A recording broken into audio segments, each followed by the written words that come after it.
News on Twitter, TV47 Kenya on Facebook. The hashtag is Morning Cafe. I'm Flora Limuki. And I'm yours truly, Stanley Nyaringita. Most definitely, we keep you updated this particular morning, the 3rd day of August, and we give you as hot as it is. The thing about coffee, as Fred likes to say. Good morning.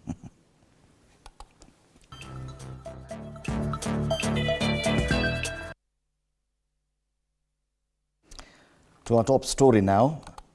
The Interior Ministry has suspended the activities of cryptocurrency project WorldCoin as government agencies assess potential risks to public safety.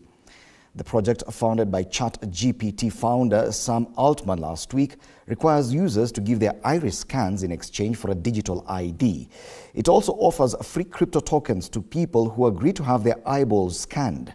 Reports indicate that more than 350,000 Kenyans had already signed up for WorldCoin as of Tuesday this week in exchange for free cryptocurrency tokens worth around 7,000 Kenya shillings. The Communications Authority of Kenya and the Office of the Data Protection Commissioner have said that obtaining consumer consent in return for a monetary award borders on inducement. Other concerns raised include how the biometric data collected is stored and the risk posed by having so much data in the hands of a private company.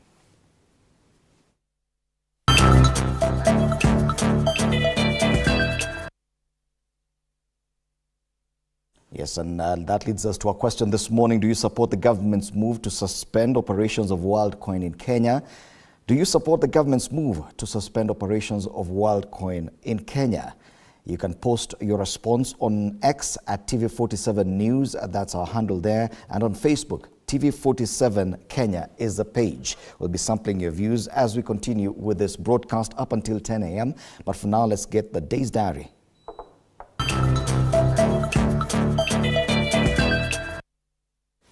Time for the diary now, and it is a packed day, by the way. There's just a lot happening, and actually for the cabinet, there are a lot of CSs moving from one place to another.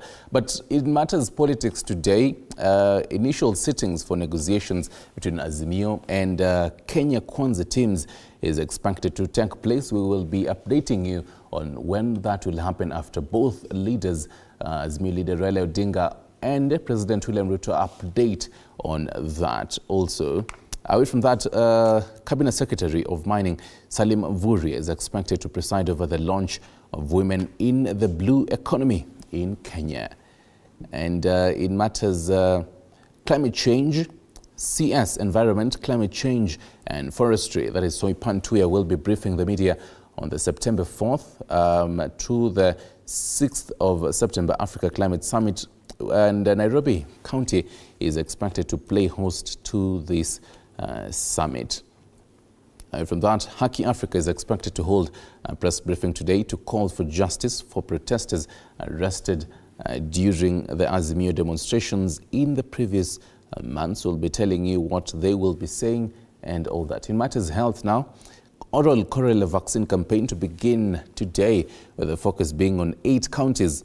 The International Coordinating Group has granted 1,533,199 doses of the vaccine. The wonderful world of sports this Thursday, the last round of 16 matches for the FIFA World Cup qualifiers to be played today. Morocco is set to play against Colombia, while Germany will face South Africa. Most definitely await for more updates during our 9 to 10 hours. We give you the county diary, and just an update also is that President William Ruto is expected to preside over the launch of Open University, that is in Kwanza Technopolis Development Authority today.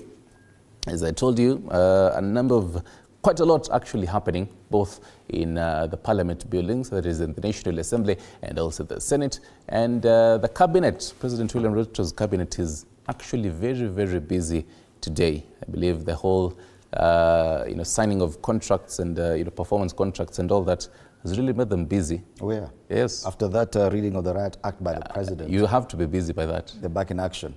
You don't want to be in the bad books of the boss, you know. It's definitely. They're calling for pressers every now and then from 7 a.m. Like today, I think we have more than 5. I think the Yes. president should be doing this a bit more often, Absolutely. every week. Then we can see service delivery. To have them on toes. Yes. Now keep for, them the, on toes. now for the paper review. Yes, paper review. Of course, later on from 6:30 this morning, we'll be hosting Wakili Edward Moreu, MP Gatanga, and the Honorable Jeremiah Kioni, Secretary General, Jubilee Party, panelists this morning. But before that, a look at the headlines. Today, let's start off with the Standard. The papers are actually very light. I believe you can actually Very hold light both papers. of them. Okay, at least the Standard is a bit heavier, 40 pages. Heavy. The Daily Nation is 34 pages. Wow. Is it the high cost of living? Actually, Bei- 36 pages karatasi for the Daily Nation, yes. Well, I don't know why they are this light today. I remember yesterday we had probably the heaviest paper. Yes. Yeah. The Daily Nation yesterday was quite heavy. Yes. I think there were like 2 supplements inside. Anyway, the headline on the Standard this morning, round 2 talks fly into headwinds. That's the front page of the Standard. After the first round of bipartisan talks between Kenya Kwanza and Azimio la Umoja failed spectacularly at its infancy, a fresh push for dialogue has started in an environment of fear and thinly veiled hostility among rival parties, even as Kenya Kwanza released its list of negotiators. And we have the faces of the team of 10 that will represent both the Kenya Kwanza and Azimio team. I remember at the weekend, Azimio was first to unveil its team of 5. That's the Honorable Kalonzo Musyoka, Eugene Wamalwa, Opiyo Wandayi, Okongo Omogeni, and Amina Mnyazi. And then now on yesterday, finally, we had the lineup by the Kenya Kwanza team, made up of Kimani Ichung'wah, the Majority Leader, National Assembly, Aaron Cheruiyot, Majority Leader, Senate, Cecily Mbarire, the Governor of Embu County, Hassan Omar, and Catherine Wambilianga. I think the two, because even Hassan Omar is a member of the IALA, if I'm not wrong. Yeah, he is. Yes? Yes. Yes, he is. Yes. So A I former think the only, ODM. yes, Cecily Mbarire is not a parliamentarian. Yeah. Catherine Wambilianga as well. So on the front page of the Standard, at least we get to see all the faces of the team. Another story that makes it to the front page of the Standard, and it's our top story today: WorldCoin operations suspended. You can read more about it on page 8 of the Standard. It is our top story right here, and we'll continue discussing it throughout the show. On education, revealed big loans burden for graduates. Another story making it to the front page of the Standard. On the top strip of the Standard, blow to state as court freezes logging order. This is a big one on page 12. The court yesterday suspended the lifting of the ban on logging. That ban was lifted, I think, 2 weeks ago by the government. What this means to the country, we'll have to wait and see. Another one on the top strip, maize Kenya on track to meet demand. And President William Ruto yesterday talked a lot about agriculture being the cornerstone of his administration's policy towards resolving the cost of living issue. Still on the top strip, why banks are KRA's cash cow on the business page 18. Yes, and that makes it for the front page of the Standard this morning. Let's quick look at the Daily Nation now. Top page, the headline on the Daily Nation is Make or Break Crisis Talks as Ruto confronts high cost of living. Of course, the Kenya Kwanza team, they unveiled the Kenya Kwanza Dialogue team, as well as the Azimio Dialogue team on the other side. President Ruto, under pressure from the public to address rising food prices, President announces further reduction of the cost of fertilizer to 2,500 shillings per 50 kilogram bag. This, he explains, will motivate farmers to step up maize production in the coming short rains season. The government also approves sugar imports to plug shortage and curb spiraling prices of the sweetener. Of course, this is coming from the much-awaited presser that was delivered by the president yesterday afternoon. On the Daily Nation still, crisis, President Ruto and opposition leader Raila Odinga have named their respective negotiators, setting the stage for dialogue brokered by former Nigerian President Olusegun Obasanjo to resolve the post-election crisis that degenerated into bloody anti-government protest.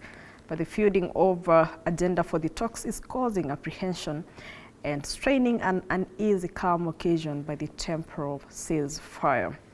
And of course, still on the Daily Nation, state bans WorldCoin's operations, top story of the day. On the Daily Nation, we still have Safaricom ordered to pay former call center staff 2.5 million shillings for crippling voice loss. That story is on page 3 of the Daily Nation. At the Safaricom customer care desk, Eva Kadambi spoke to customers for so long that her vocal cords jammed. She lost her voice and her job. Now court has awarded her 2.5 million shillings. Interesting. Wow. What if I lose my voice speaking here? Well, you know, there are careers that depend solely on their voices. Like this one. and Like people on us. radio. Yes. Anyway. But on matters education, MPs to have final say on education reforms. Members of Parliament will decide the fate of many of the recommended changes to the education system that must be anchored in law. Of course, this is concerning the myriad of reforms that were delivered by the task force that was looking into the reforms on matters CBC. On matters climate, logging, court suspends permits for loggers as Minister defends lifting of ban. This is a good one for the climate change champions. Environment Court bars state from granting licenses to fell trees as Cabinet Secretary is quizzed by MPs. Of course, the CS Environment Sweepan Tuya was appearing before the National Assembly yesterday to answer such matters, among others. That is the top news on the Daily Nation this morning. Well, on the Star decided to have a different approach on matters, the headlines. They didn't go with the whole negotiations and midwifing of the second tier of these talks. The Star goes with Kindiki lays out plan to combat terror. It's a front page, so attacks intensify. CS's team to deploy elite police in terror-prone areas. And now to our big story this morning, and even the question that you're asking do you support, the government's decision to suspend WorldCoin operations? They have it. So the Star has given you some key facts. So even as you're going to give us an answer this morning, you can take a look at those facts outlined by the Star. And just to highlight some of them, it is that this WorldCoin is co-founded by OpenAI CEO Sam Altman. It functions as a crypto wallet. The heart of the platform is World ID. The program was launched after 3 years. Issues users with unique IDs by scanning their irises. The iris is scanned with a device called the orb, creates a unique identification code. Now, with those facts and others that you can dig deeper into, I'm trying to see which this story is on for the Star. Believe right.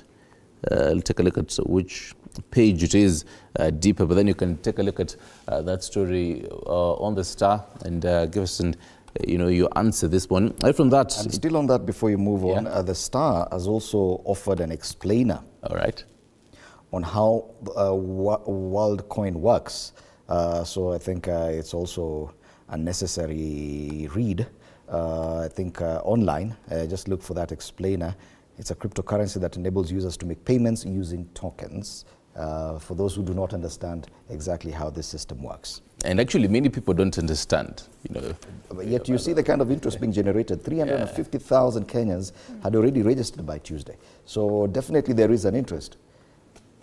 Yes, so that means, and my director is doing the math. He's really good at it. Calculating that, yes, if at all 350,000 registered, then they must have paid out about 7 billion?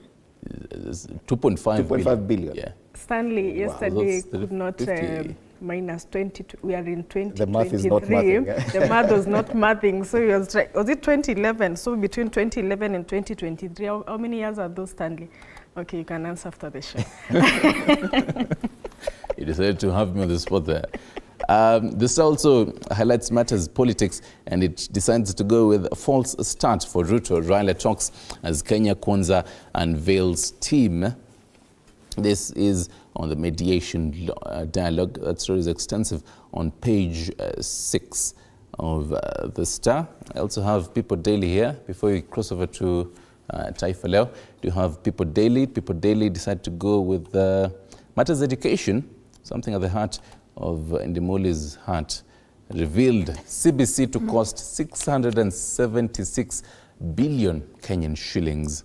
So keeping learners in class. Schools need the money between now and June next year to ensure successful implementation of curriculum. You can dig into that on page 4. The big question now is, where will this money come from? That's a fifth. Yes. A fifth of Kenya's budget. Oh, wow. Yeah. 123 billion shillings, the difference between education sector budget and amount needed. Okay. Away from that to the bottom strip of the People Daily, there you have it. Bombless survivors appeal to Ruto for help. We have not been paid, say Kenyans who were affected by terror attacks as country prepares to mark 25 years since Osama-led Al-Qaeda killed more than 250 people in Nairobi. We'll be giving you more details on this, a whole coverage on this basically on Sunday and also on Monday as we prepare to mark 25 years. In matters business, on the right strip of it, banks lead the pack in paying taxes. So lenders account for more than 1/3 of the revenue taxman collected from big firms, highlighting their growing role in economy. There's a number here. Numbers are always important and numbers never lie. 274 billion Kenyan shillings.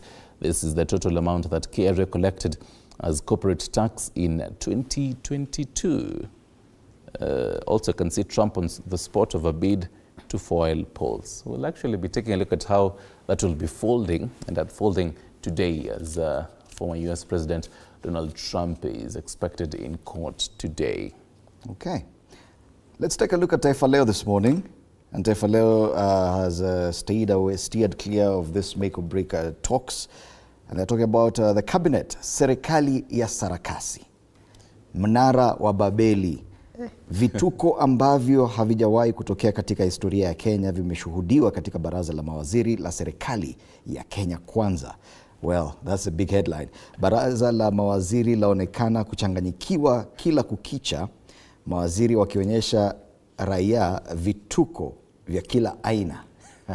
I'm telling you, and Taifa is really interesting to look at whatever these people This was the biggest talking point yesterday. And yesterday, even its highlight, it had Mambumbu. It was Mawaziri Mbumbumbu. Yeah, and Taifa Leo has decided to have President Ruto's cabinet on tours.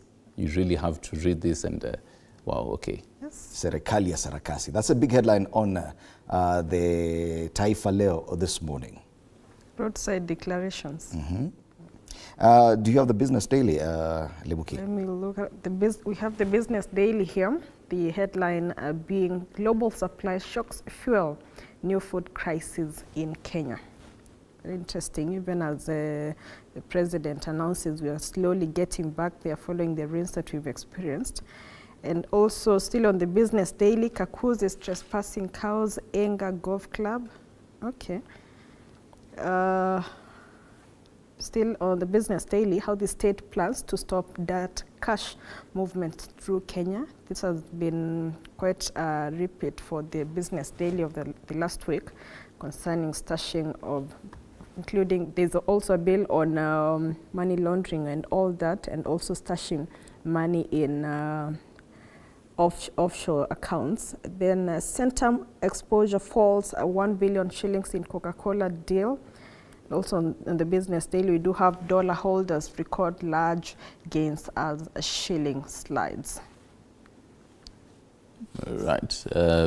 Actually, before we cross over now to Tanzania and bite our tongues as we try to pronounce some Swahili there, I can take a look at the East African. I'm really trying to have it here on Nation's e-paper. Because Matters International says, Putin Africa ties who's fooling whom. So hunger in Africa has offered Russia chance to fight Western isolation by acquiring new needy friends as African leaders use this to drive a bargain with global powers. Can dive into this from page 4 to 6. It also says on the below strip of the East African, Kenya-Uganda Revive SGR. The two partners have launched a bid to find financiers and extend the line to Uganda border. The story is extensive on page 3, and intra-EAC trade drops by $1.8 billion. Flouting of EAC, common market protocols, NTB's preferential tax treatment and exemptions to blame. That is on the East African. Fred, you have the Habari Leo Mwananchi? Let me try and access Habari Leo. Yes. Habari Leo in Tanzania now. Umi. Yes. Gharama kuchuja damu zitashushwa. Gharama kuchuja damu zitashushwa. Asema wanaohitaji hawapaswi kuzikosa sababu ya gharama. I think this is to do with blood transfusion, if I get it right. And it's talking about the need for blood transfusion, even for those who cannot afford. Wamachinga na bodaboda wakishangilia wakati mkuu wa mkoa wa Dar es Salaam Albert Chalamila alipozungumza nao kwenye kongamano la kupongeza Rais Samia Suluhu. It's a different story altogether. And there's no explanation about this headline. Gharama kuchuja damu zitashushwa. Wanaohitaji hawapaswi kuzikosa sababu ya gharama. On the bottom strip, TIC yasajili miradi ya trilioni 2.5 miezi 3. Yatarajiwa kutoa ajira ya watu 14,631. Kwa upande mmoja wa gazeti hili la Habari Leo, NMB yatajwa benki bora Tanzania. Kwa mara ya 11, NMB imetajwa kuwa benki bora Tanzania kwenye tuzo za ubora za Euromoney, na pia imetunukiwa ushindi wa benki bora ya wateja maalumu mwaka 2023 kwa mara ya kwanza. Another story on the front page of Habari Leo, FCC yakubali maombi 56 kuunganisha kampuni, and a story that featured on the front pages of some other dailies in Tanzania yesterday. Dola yapandisha bei ya petroli na dizeli. So Tanzania basically experiencing the same issues we're experiencing here in as far as fuel cost is concerned, vis-a-vis the dollar shortage. And that is a front page of Habari Leo. I don't know if we have any other. You before you get into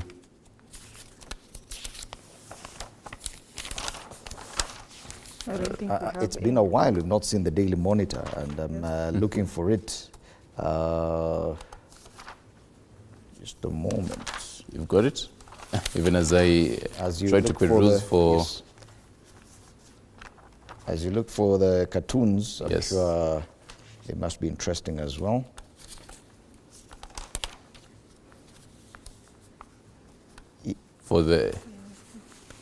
My director is asking me what WorldCoin is for. I believe I'll pass this over to Lemuki. She's the Swahili guru among us.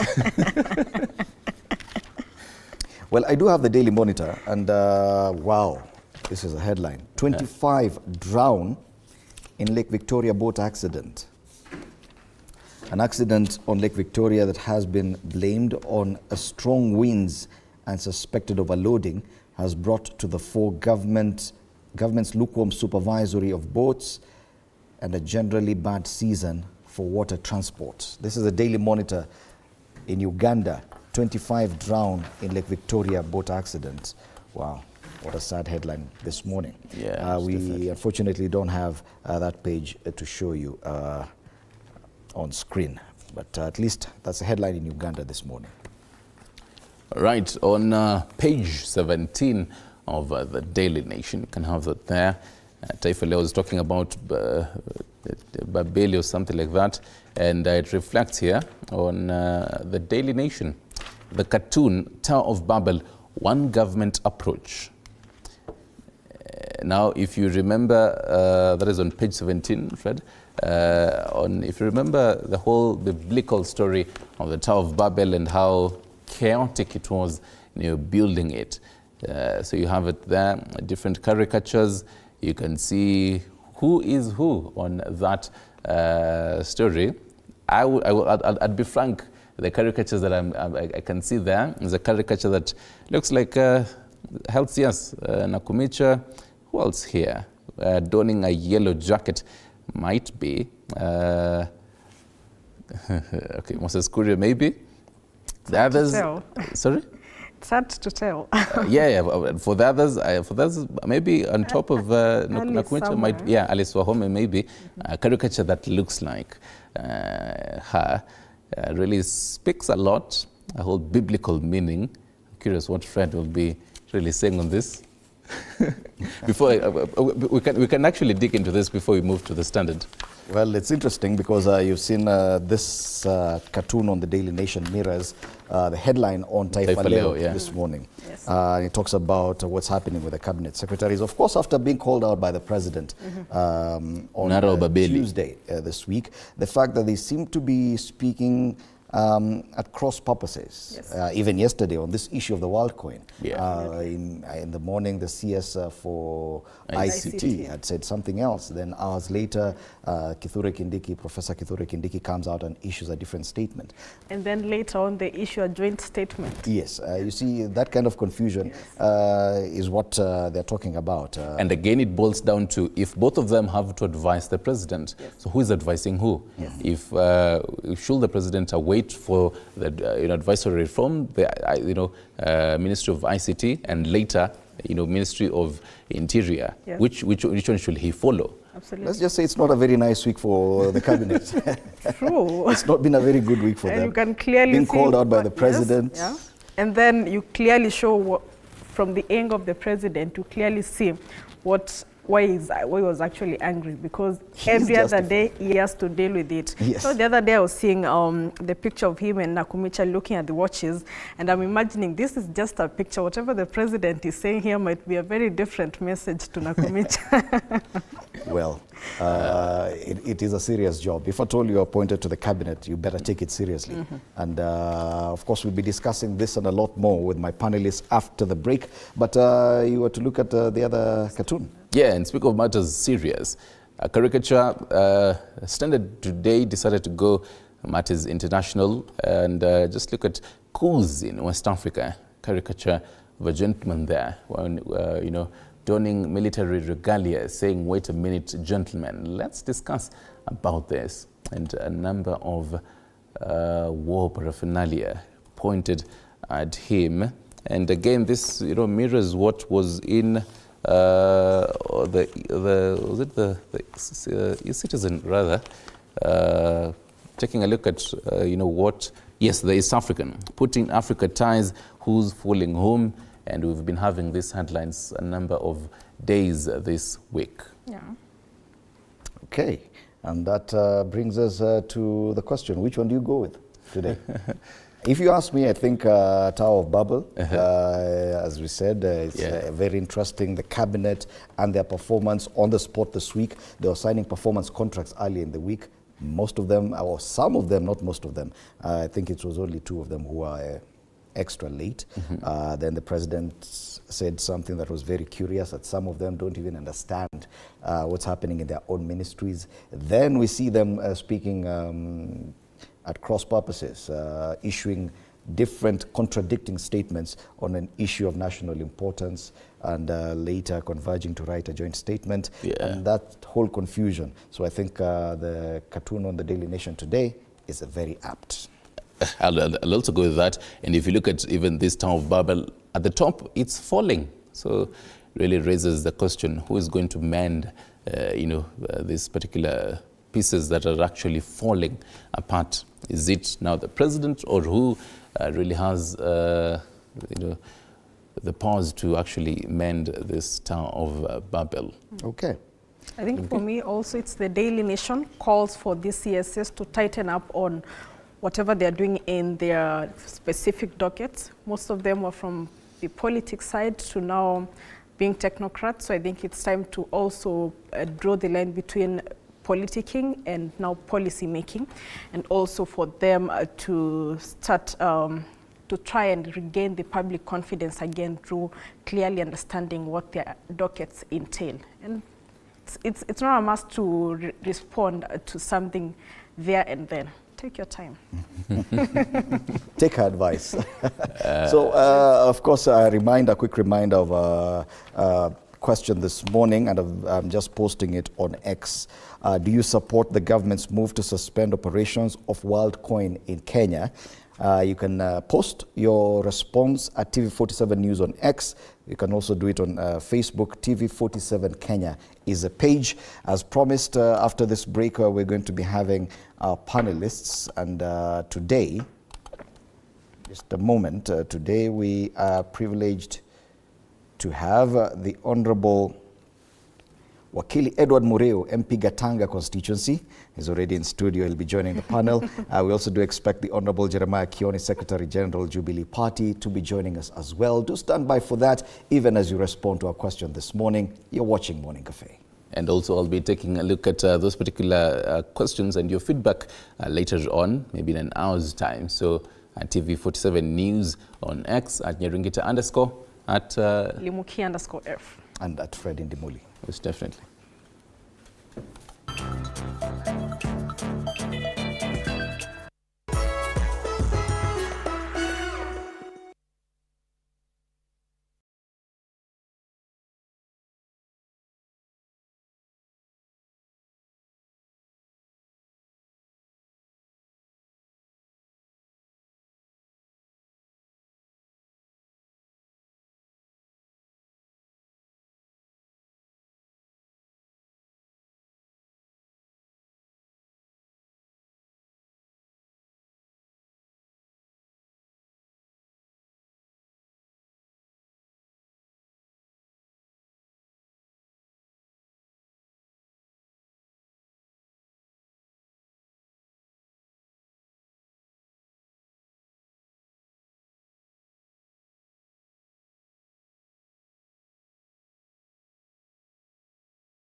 47 with me, Fred Indemule.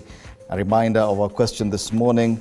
Do you support the government's move to suspend operations of WorldCoin in Kenya? Is the latest craze. Do you support the government's move to suspend operations of WorldCoin in Kenya? You can post your feedback on X at TV47 News is a handle there. You can also do the same on Facebook, TV47 Kenya, and we'll sample your feedback as we continue with the show. As promised, this morning we're privileged to be hosting the Honorable Edward Wakili Mureu, MP Gatanga constituency. Good morning, karibu sana. Morning, yes. Fred. Thank you very much for this opportunity. Yes. To be with you this morning. And I would say I've not been to these new studios. Oh, how does it feel? Fantastic. Well done and keep it up. Yeah, I was on behalf of TV47. Of Nairobi near Parklands, where you are in a small, dingy place, but this now is beautiful. It shows this is the way the Kenya Kwanza government is setting up things. Well done, keep it up. And I like how you just snuck in Kenya Kwanza there. But the Honorable Jeremiah Kioni will be joining us shortly. But even before that, we can start off with Absolutely.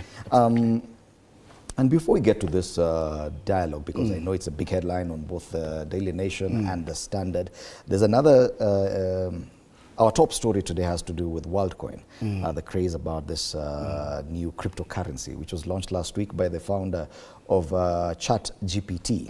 And it has spread like wildfire in Kenya, and we understand that by Tuesday this week, about 350,000 Kenyans had already registered for the same. Yesterday, we saw the Cabinet Secretary for Interior suspend the operations of WorldCoin in Kenya, raising a number of concerns, especially on data protection, issues to do with the inducement, because we understand that those who registered were getting some tokens back, the equivalent of about 7,000 shillings. Now, in this day and age of cryptocurrency, are we shooting ourselves in the foot by suspending the operations of this kind of project this early? I do recall yesterday I was in Parliament, the member for Manyata brought that issue in Parliament, and it was discussed at length, and I even contributed. And one of the key challenges here is that there are two things. Is the government, the legislation about cryptocurrency, how responsive is it to these kind of trends? And do we even have a cryptocurrency law to guide our people, especially when this kind of campaign comes in? Because again, here you're being called, come over, register, bring your data, which is going to pick from the eye, and as a result of that, we're going to pay you. I think we are always told before you do anything, ask yourself why. Why are they harvesting data? That's question number one. And if you have a good answer to that, then you can proceed. And from a basic outlay, first of all, we have what you call a legal lacuna on cryptocurrency, which can be able to guide the process of harvesting the data and this kind of thing. Number two, yes, it's geared towards issues about the data, what's the use of that data, and for what benefit are the individual going to get other than the 7,000 they are getting? So I think it's a good beginning, but before you open up the field for every Tom, Dick and Harry to come to Nairobi to harvest our young people's data, one need to say, look, okay, let's first of all investigate. What are you up to? I think in any responsible government, I think one of the ways to just to, because there are all manner of craze. Remember there was a Bitcoin craze. Every craze comes its own downfall.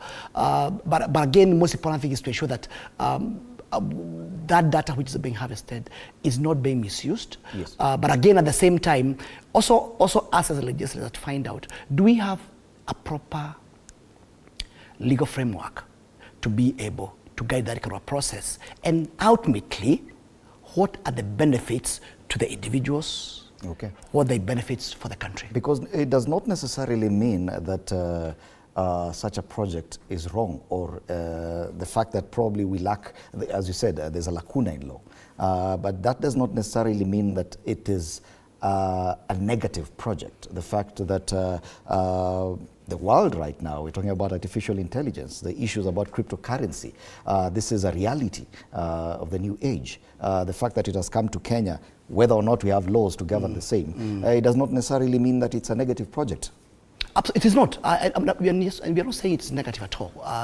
It's only that there's a craze.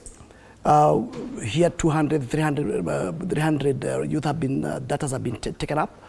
But the question which no one is able to answer, what's the objective of all this? What's the use of this data? And how our people are protected?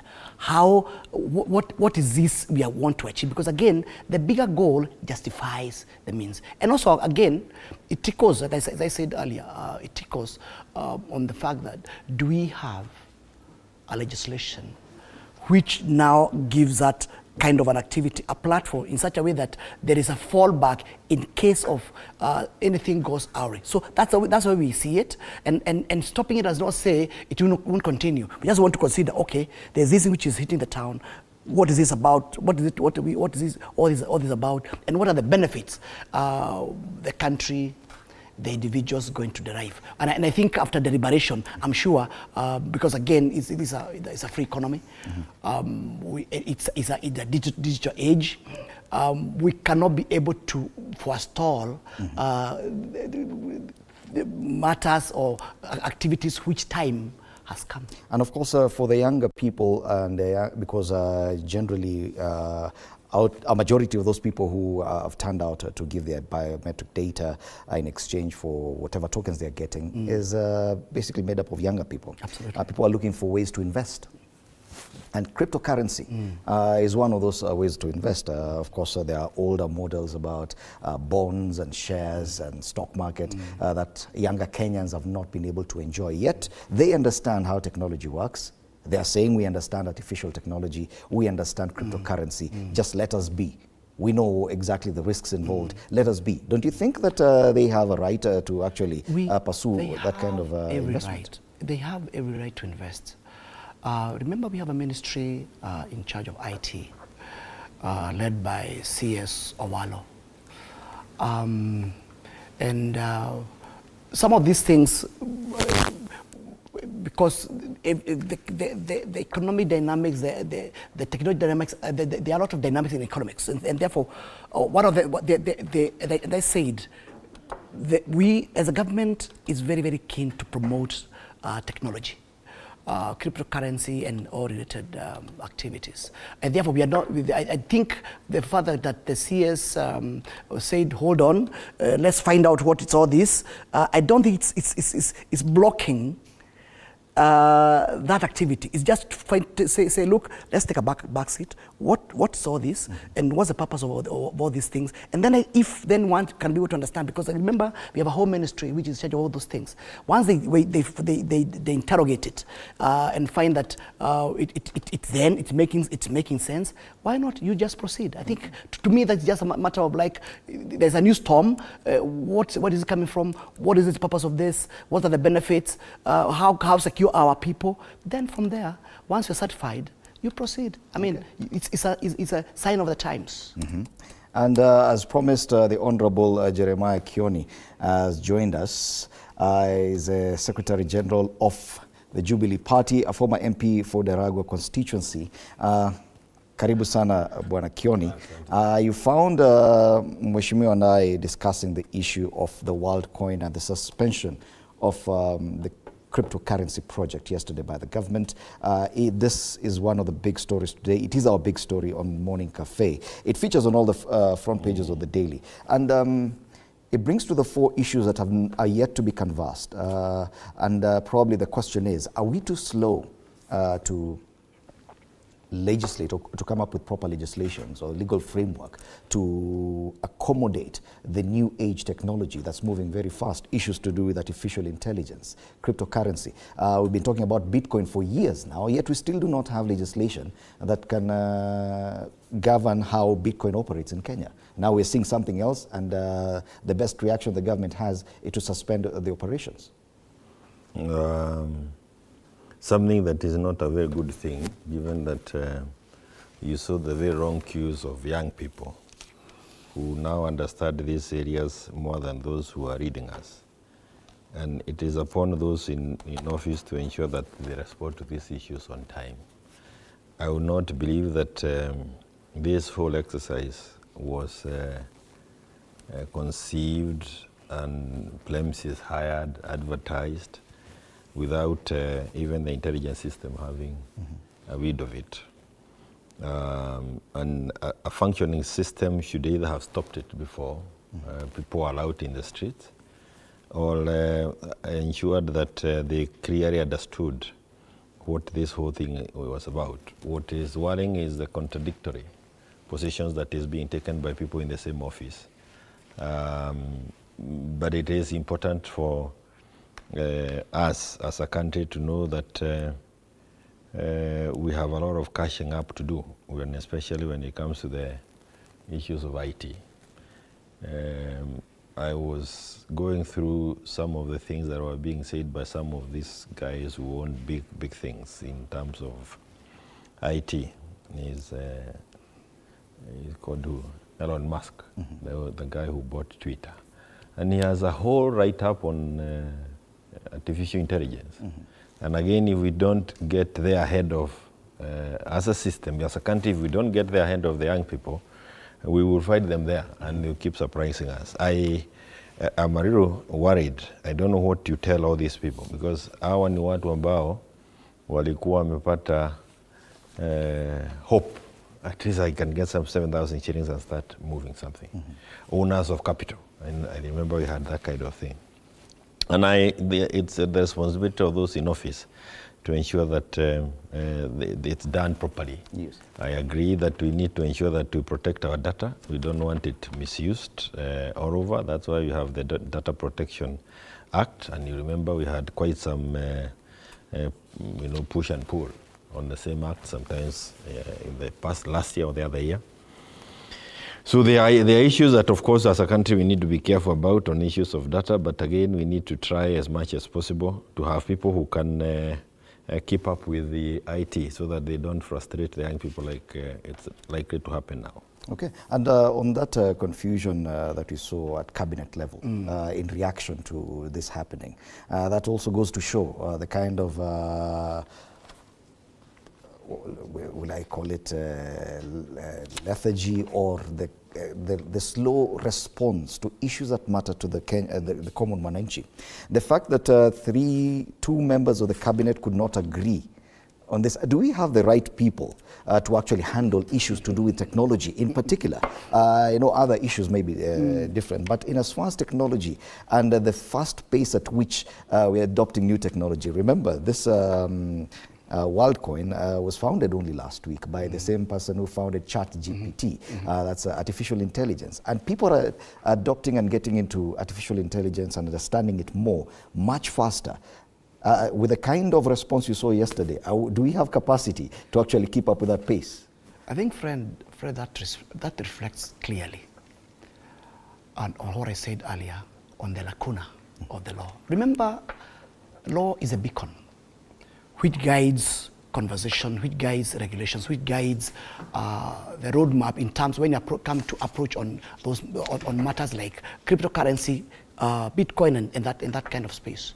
And I said, technology is moving at such a fast rate, more than me and you can be able to fathom. This, as you said, this is something which was launched not more than a week ago. Remember, again, I sit in my office, you sit in your office, and the other person in the office.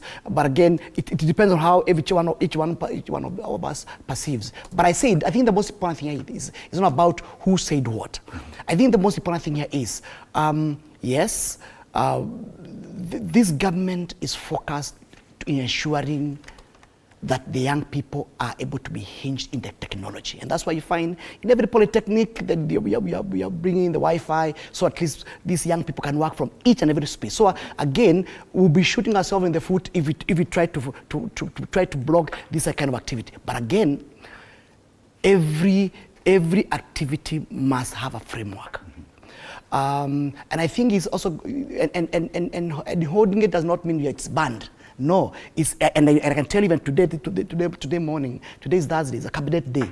This is one of the key agenda which is going to be discussed. So at least again, the cabinet ministers can come out with a resolution. How do we manage these kind of activities? How do we keep up with the technology? How do we ensure that whatever we do not block or forestall the young people's endeavor to get hitched in the technology world, and along the way they can make a living. So expect a joint statement on this matter by the end of the day today. Definitely an opportunity for Parliament. You've been a parliamentarian for legislation. Do parliamentarians always have to wait for the line ministries to come up with legislation for such things? Because we have quite a number of young people in Parliament, and the thought or the imagination is that once you have younger people there, they would understand some of these issues that directly affect younger people. Is there probably, should we blame Parliament also for some reluctance or even moving at a slower pace than they should? Last night, when I was seated in one of your other studios, a young man picked my phone and told me, "You want to make some 5,000 shillings?" I said, "Yeah, why not?" In the night. And he told me, "There is this app that you've been using, and it has a way of you making money. And I want to show you how." And he did. I didn't allow him to my phone, but my colleague or the person who was seated with was actually was given 5,000 shillings. Legislative agenda in Parliament is both originated by the executive and members of Parliament, and even people who are not members of Parliament through petitions. It is the imaginative nature of those who are members of Parliament that I found most exciting when I was sitting, and especially during the 10th Parliament. Most of the best legislative agendas that we are still enjoying today are those that were originated by us as backbenchers. The Parliament that we were just in under Muturi is one that I saw something very different, where if you are seen originating some legislative agenda, is held in suspicion. I do not know how this is any different. But it doesn't emanate from the government. Yeah, if it is not kind of okayed by the government, you see it not being given adequate time and the rest. And, some of us had difficulties with that. And apparently, all the bills that we brought through private bills, none found the day. So I am saying that we now have a youthful parliamentarian, which we've been clamoring for the last more than 20 years. So why the youth of this country would go ahead of those in Parliament with this kind of agenda?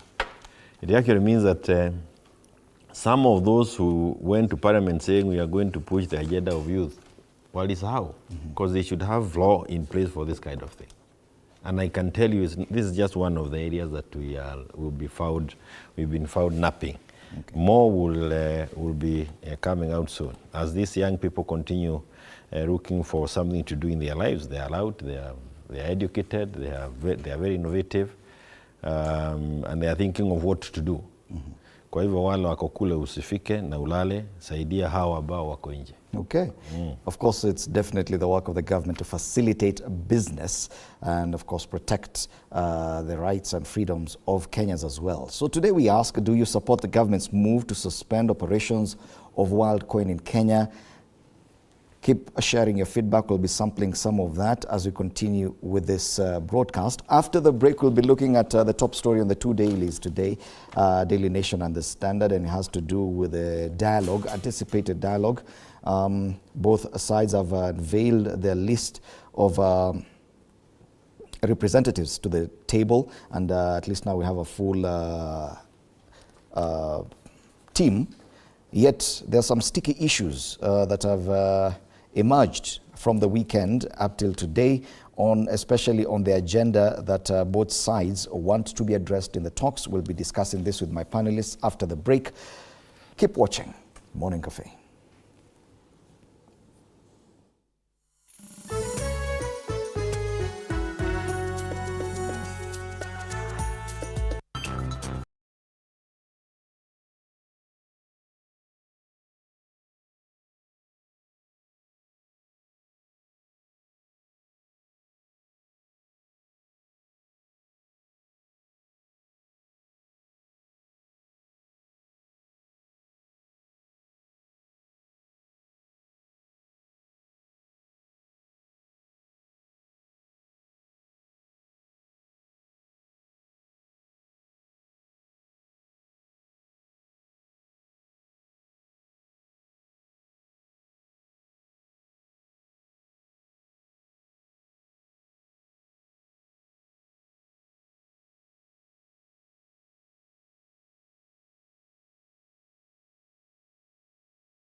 Straight to our top story today. The Interior Ministry yesterday suspended the activities of cryptocurrency project WorldCoin as the government agencies assess potential risk to public safety. The project, founded by ChatGPT co-founder Sam Altman last week, requires users to give their iris scans in exchange for a digital ID. It also offers free crypto tokens to people who agree to have their eyeballs scanned. Reports indicate that more than 350,000 Kenyans had already signed up for WorldCoin as of Tuesday this week in exchange for free cryptocurrency tokens worth about 7,000 Kenya shillings.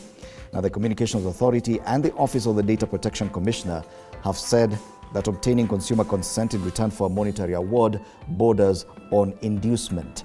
Other concerns raised include how the biometric data collected is stored and the risk posed by having so much data in the hands of a private company. That is our top story today. And hence our question, do you support the government's move to suspend operations of WorldCoin in Kenya? You can continue posting your feedback to that question at TV47 News. That's on X or Twitter if you like. You can also do the same on our Facebook page, TV47 Kenya. Now I'm still in studio with the Honorable Wakili Edward Muriu and the Honorable Jeremiah Kioni, Secretary General of the Jubilee Party. The Honorable Muriu is the MP Gatanga constituency. Gentlemen, before we even proceed with other discussions, there's this thorny issue about the position of the Jubilee Party. Curiously, before we even get to the dialogue, it is one of the issues that Azimio wants to address, the issue of respect for political parties. And this is specifically because of what is happening to Azimio Party, to Jubilee Party, especially in the National Assembly. The fact that quite a number of members of Jubilee Party elected to Parliament, elected and nominated to the Houses of Parliament, are now working with the Kenya Kwanza side. So question, we have the Secretary General here of the party. What is the status as we speak right now? I think one of the things that is important is the global picture, more than just the smaller issue of Jubilee. And the global picture is that if you have no respect for multipartyism, you are actually telling us that the constitution that we gave us 2010, you really are not going to implement it, or you are not even going to bother with it. You will do a clear case of suspension of the constitution. Why? Because there are provisions in that constitution that must continue being fought for in terms of speaking out loudly for them to be respected.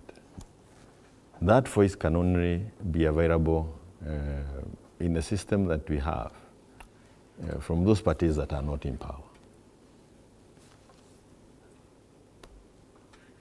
Time immemorial, the work of the executive, and especially in our developing world, is to try and claw back on anything that seems to deny them that absoluteness that you want. From day one, what we saw with those people who are in office now is a clear case of trying to ensure that they have absolute numbers in Parliament. And we saw this by the immediate swallowing of UDM. UDM is the party that quite took over, or took the very many members of Parliament who came from northeastern part of this country. When we were doing the campaigns, I personally sat in several meetings with the leadership of UDM, them negotiating as to why we should not field candidates under any other umbrella other than UDM. And we said, fine, we can do that under UDM, but within the bigger family of Azimio. When we would go to campaign in that region, we would campaign to them, we would campaign for votes as an Azimio block. Yes, and you see in campaign you say, ikiwa kwa huyu mtu ya UDM, ikiwa kwa hii mtu ya pande hii, we are all in the same family. And Kenyans in that country respected that. In fact, they had an issue.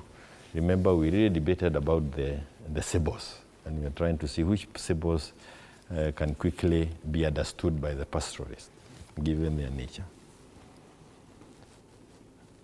So when they come and then all of them agree to move into another unit of those in government, the Kenya Kwanza, what we are saying clearly is that there is a violation. Because you have lied. There is one question is that you are not being honest to your people.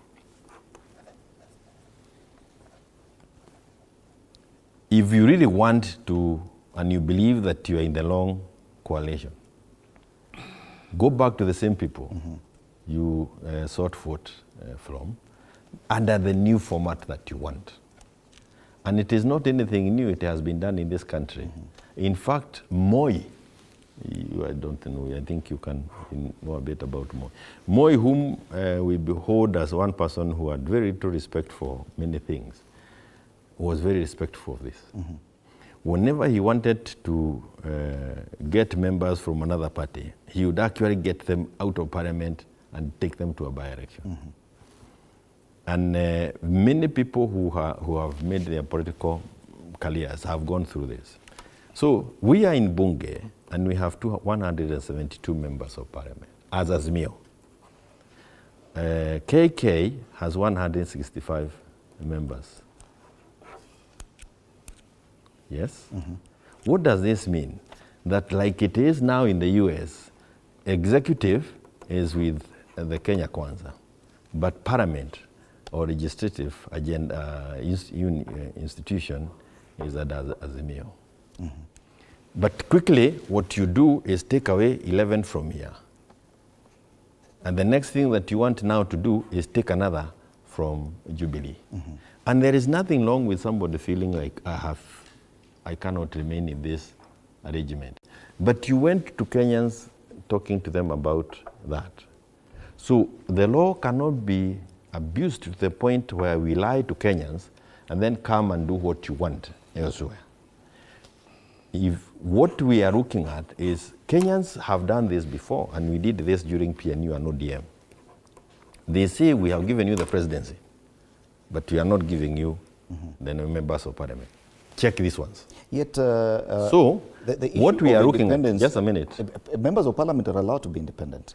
That even if you've gone to the House courtesy of the Jubilee Party, you may decide to vote with your conscience, that you could actually align yourself with some of the government-sponsored bills. That's yet another of the issues. What this has been done before, and I tell you this, we went through this 10th Parliament. 10th Parliament, and Kibaki, Kibaki ran this country, and we all quote him for having managed it very well, with fewer members of Parliament than ODM. And we could not even amend the Constitution without consulting and agreeing with our arch-rivals, ODM. We could not pass a legislative agenda on the floor without really negotiating it. And that is the joy of that democratic provision. So this is a case that Kenyans need to be very careful about.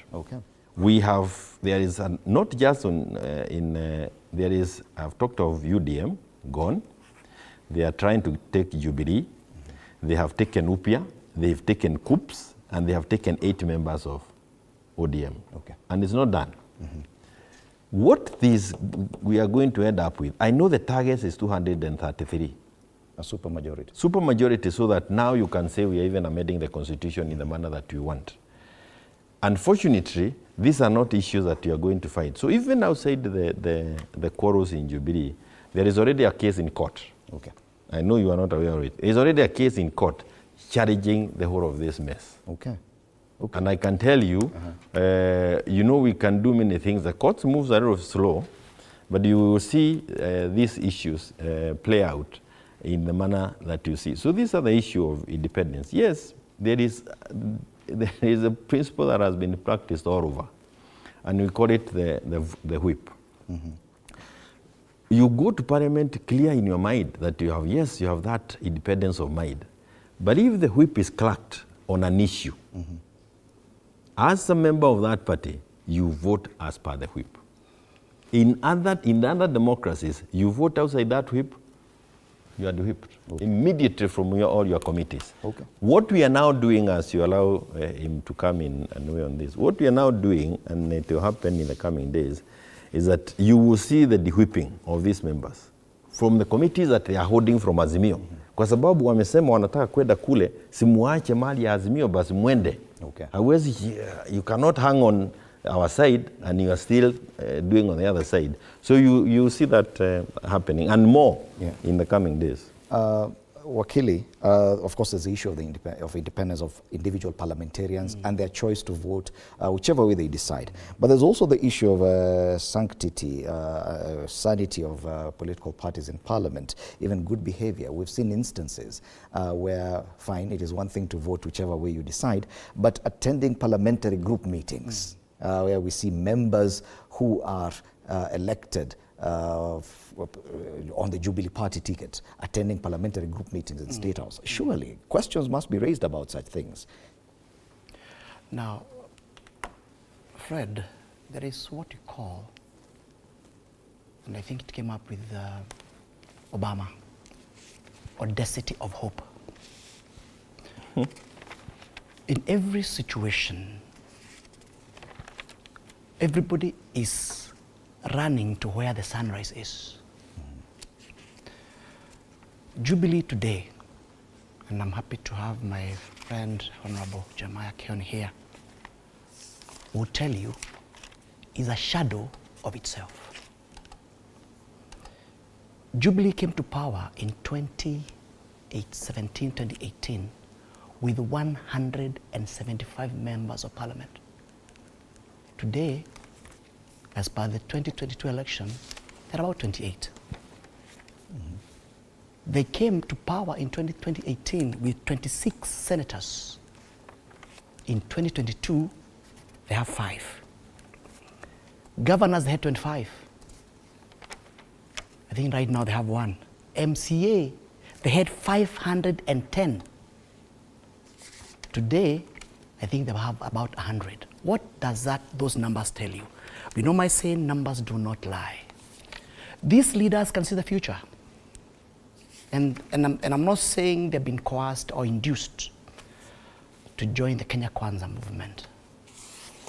But everybody goes to where the sunrise is.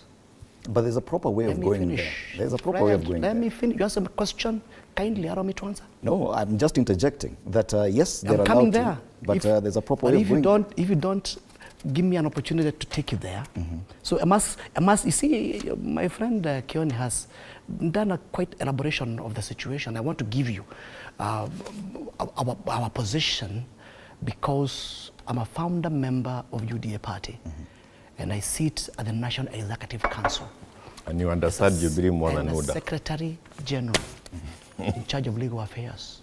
And I know party matters. And what I can just tell you, Fred, maybe for your comfort, there is no policy in UDA party to fish anybody. But our doors are open like any other party. We are recruiting members each and every day.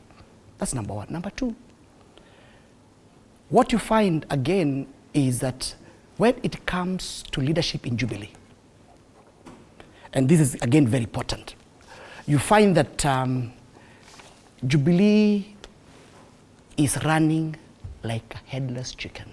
And I'll tell you why. Jubilee is the third largest party in parliament, supposedly. But you find it is not represented in Parliamentary Service Commission. But you find Wiper with the lesser members is represented and ODM is dominating.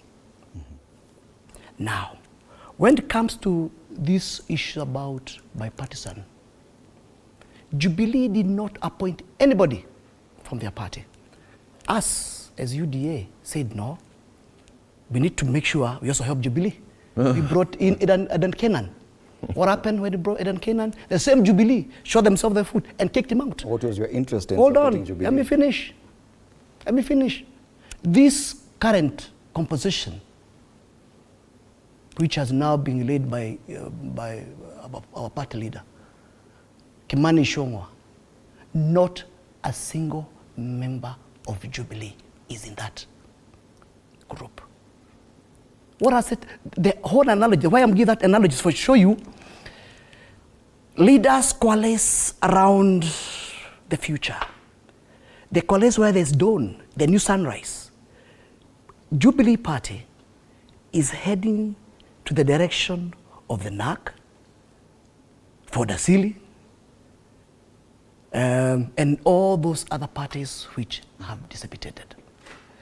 And therefore, like any wise man or wise woman, the Kanini Kegas of this world, the Sabina Chegas of this world, they are coming in trying to resuscitate already sinking ship. And therefore, they are leaders in Jubilee. They are running away from a sinking ship. And I've said clearly, we don't have a policy of poaching. No, at all. They are coming because they can see the future is not in Jubilee. But and let me say this, and this is very important, because again, Mheshimiwa Jeremiah Kara said, but a very interesting scenario here. All those things have happened when Jeremiah Kioni has been the Secretary General of Jubilee Party. So the question you're trying to ask me on why, ask him is just right here. Why are leaders running away from his own party? You see, the Honorable Jeremiah Kioni told us about even the history.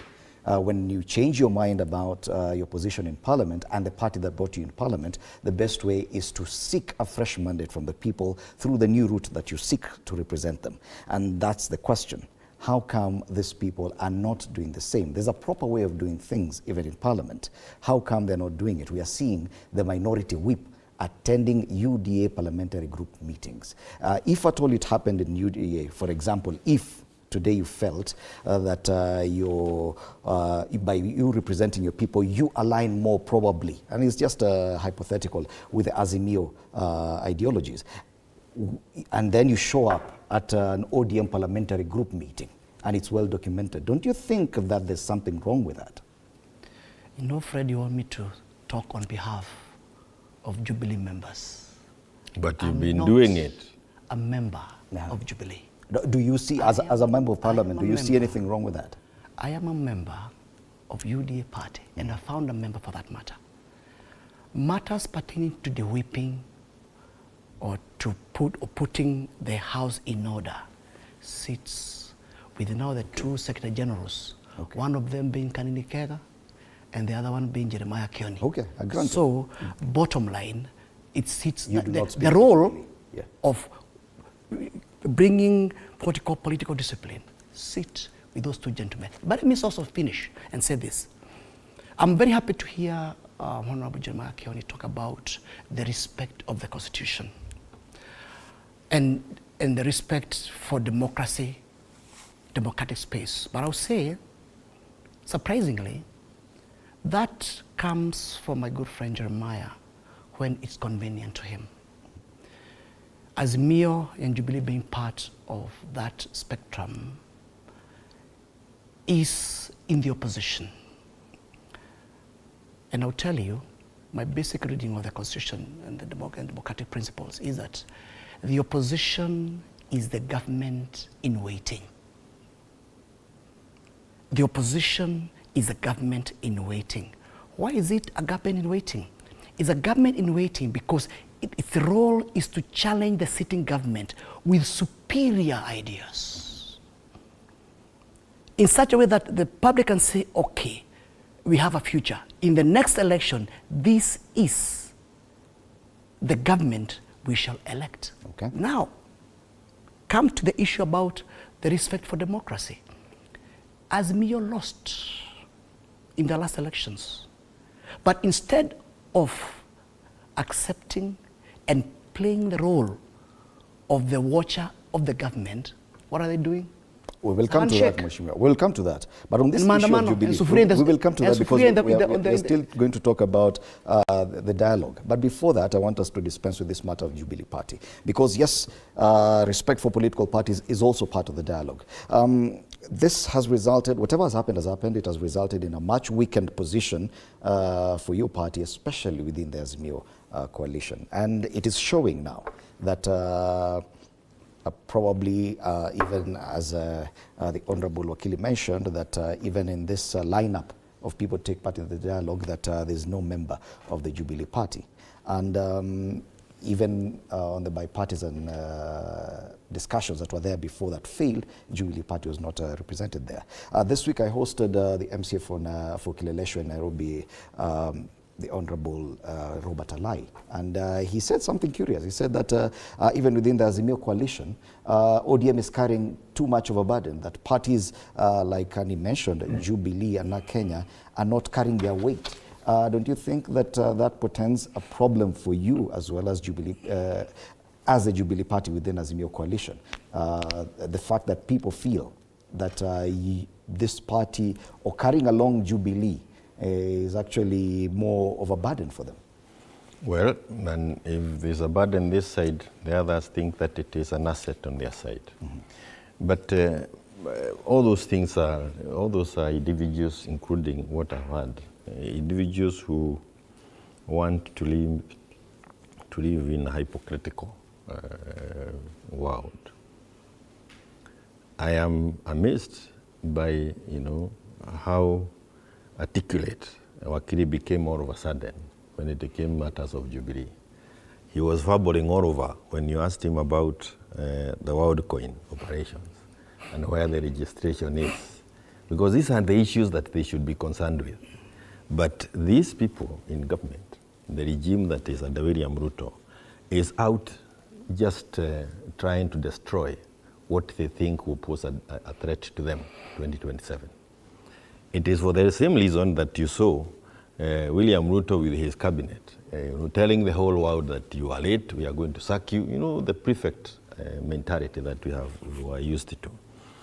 And getting people to sign a performance contract 1 year into the work, even with the brains of the founder member of UDA being there.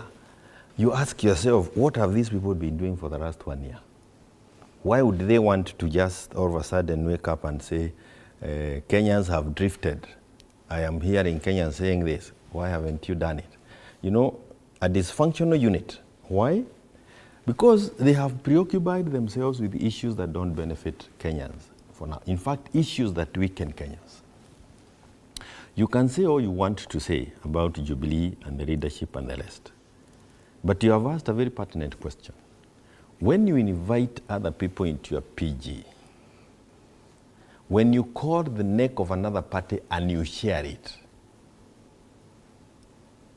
where is the integrity? What are you telling Kenyans? Where is your leadership in it? Even if you find that the leadership of Jubilee is weak. In fact, let me tell you, because we know some of these things. When this issue was raised in Mombasa, because it was raised by Raila to William, he said, Jubilee is my party. I formed it. Uhuru stole it from me. And even Obasanjo laughed. Said, what is now that? How is it helping in this, getting the country out of the difficulties that it's in? So you can actually see the difficulties that we are in because of the quality of leadership.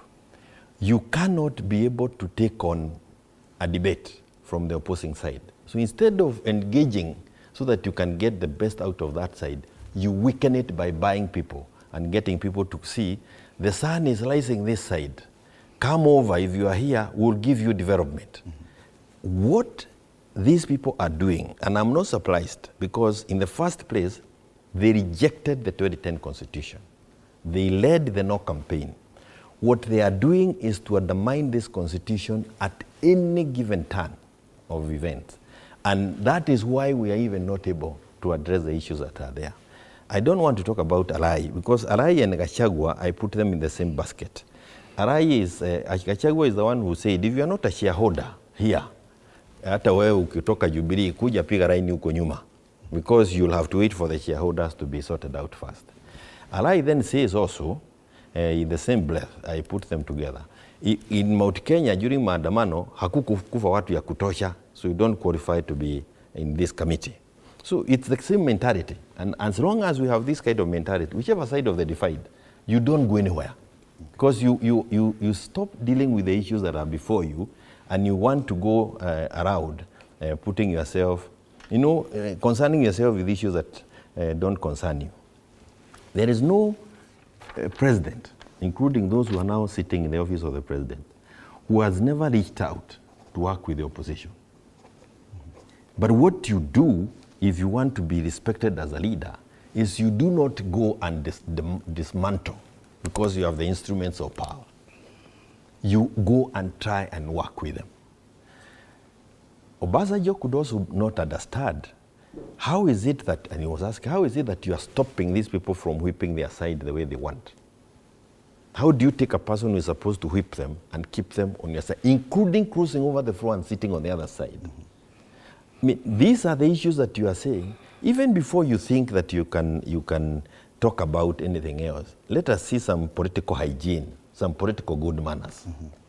If we have a poor management of the affairs of Jubilee, that is our problem. Do the correct thing. Go campaign, take the people. But don't try and entice them on the floor of the House. Hence the question. And that is, that's crucial. On these committees that you are talking about, the bipartisan and the rest, when we are heading for those kind of debates elsewhere, I actually can tell you that I don't think this is going anywhere.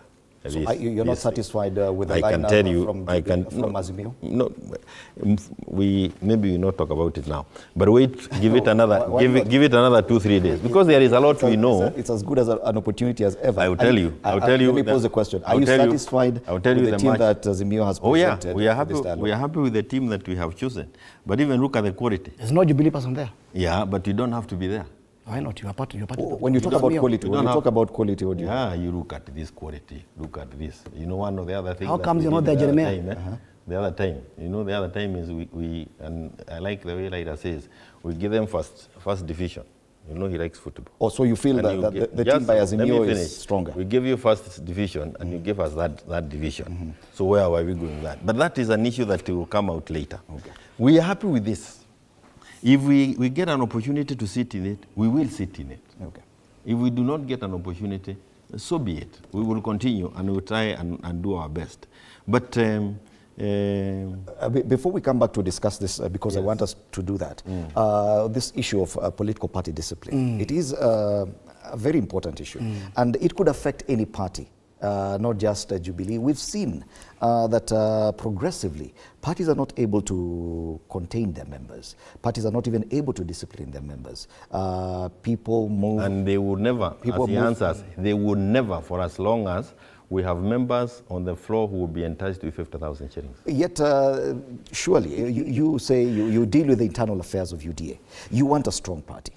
If at all the party mechanisms are not able to rein in members, there is a problem there. The fact that you may discipline a member, but you cannot expel them. None has been expelled successfully over the last 10 years. You gave, the Honorable Kioni gave a good example about the Kanu days, that members could be expelled by the party. Did the new constitution weaken parties, hence the lack of good manners in Parliament, if I may call that? I think the power to expel members sits with the party. And I think that's a question which my good friend Kioni rolled over. I didn't want to answer you. Why have they, if truly what they're saying is correct, why has Jubilee not expelled those members? But again, let's come to the issue about political good manners. Political good manners says that you must be a respect of democracy. And I think you have said it, and I think Mheshimiwa Kioni has also mentioned it. But leaders, people lead from their leaders. And political good manners also, because remember, leaders are parents, and the led are the children, and the children are able to learn more, not by what the parent says, but what the parents do. When it comes to Azimio, they talk about democracy when it favors them, but run away from it when it does not favor them. And a good example, when Raila lost, he refused, even with the Supreme Court, he refused to acknowledge Dr. William Samoei Ruto as the President of the Republic of Kenya. That is political bad manners. When he lost, he started instigating maandamano.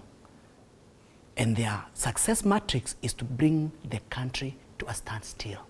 That is political bad manners. Now you're talking about members of Jubilee who want to side with Kenya Kwanza. They are doing that. Why? Because there is no beacon of hope in terms of leadership in Azimio. Remember, everybody is a survivor. The election for 2022 is over, done and dusted. They are preparing themselves for their next political dispensation in 2027. So the question is, do you run with the same ship which is sinking? And Mheshimiwa can say it very clearly. Despite the fact that Jubilee is the second largest party in parliament, with about 29 members of parliament, Jubilee is not considered anywhere, does not rank anywhere. It is even superseded by Wiper, which did very, very miserably in the last election. Now, even you, Fred, you are even at the same party, whereby you find your party has lost clout under the leadership of Bwana Jeremiah Kioni. Why would you sit in a sinking ship? So bottom line, what you're saying is this. It's a game of survival. Jubilee is sinking under the leadership of Jeremiah Kioni. So it is the right of those members to run, to try to fight, to resuscitate their political survival by trying to cringe to other parties. And as I said, it's a political competition. I built the party from scratch, UDA's party from scratch.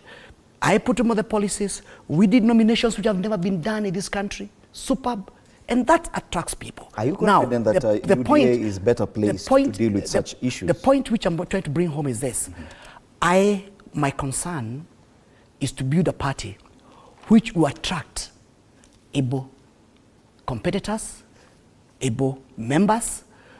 Whether they will come or they're going to come, we are not out of our way to fish anybody in our party. No, we are just putting the right framework. And as I said, to date, as you can see, our cabinet, our Secretary General is going to each and every county recruiting members. Along the way, if we find Jubilee members who are running away from Kioni function of Jubilee, we'll put them in. Are you saying that the UDA party is better placed to deal with errant members or misbehavior by its own members better than Jubilee or ODM for that matter? I've said again, let me repeat again, Fred. Parties compete for membership. Parties compete for membership.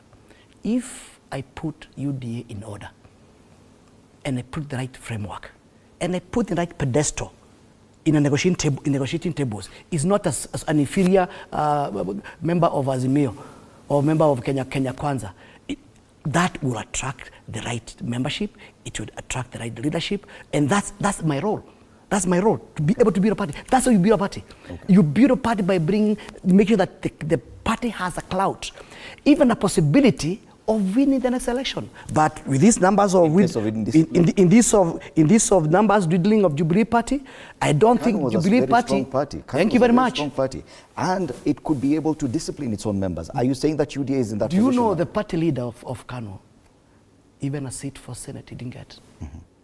I'm talking about the Kano of back. Yeah. I'm trying to tell you. In the same analogy, Fred. In the same analogy. Now you know that debate is in the same analogy. That's where we're heading to. It's not helping Kenyans. Let's take a break. Let me say this. Yes. Article 35 of the Constitution. Chebukati did his thing. We went to the Supreme Court. They said hot air. The Article 35, I can see he needs to familiarize himself with it. Read it. Right of information. Whether the Supreme Court has announced itself on an issue or not, it does not take away my right to information. Open the server. Okay. Period. Okay. It is still part of the article. Okay. And that was meant to help Kenyans when people have been able. How does that help Kenyans now? Gentlemen, we will continue this conversation. The elections are over, Kioni. It will help you. Wait for 2027. Okay. My brother, If you are mature enough, you'd allow me to. Okay, gentlemen, I'll beg you that Let me say this again. Let's take a break. We'll come back and Before the continue break. this. Because we need to get feedback on the question today. Do you support the government's move to suspend operations of WorldCoin in Kenya? And we'll come back and I'll give you an opportunity to execute your point, even as we talk about the dialogue. Over to you, Stanley.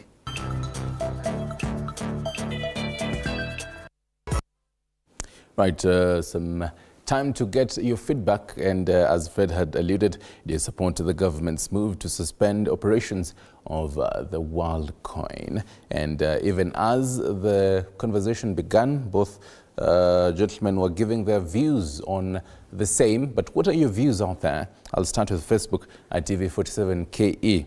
Justina Omai says the 7,000 Kenyan shillings was attractive given the economic situation in Kenya. However, the only difference between Shakahola and WorldCoin is that the latter was being issued within a government institution, KICC. That is her take on that. Robert Odongo says, will it change the price of unga in the shop? Nzai Samuel says yes. He supports the government's move. Maja Alex Atonya have never understood this thing, Bitcoin. Kitambo upate hiyo pesa inakuzungusha online sana. Okay, Morris Chonga Katsulu says yes, he supports it. And Ward Bolo Jr. Jeffy, I don't see the need because no one was taking someone's eyes. It's their own. It's a matter of choice. No one was pushed to go. Let people have their 7,000 Kenyan shillings. Okay. Richard Ochieng, will it change the cost of living? Not at all.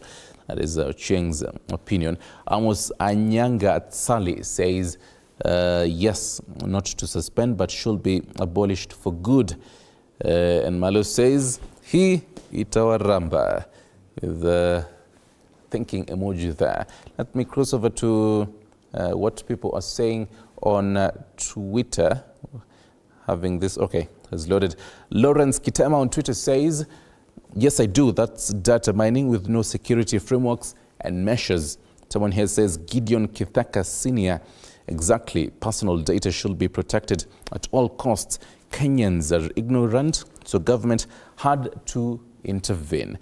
This is what you're saying on Twitter. This is actually at Lemuki's page I'm looking at right now, at Lemuki_F.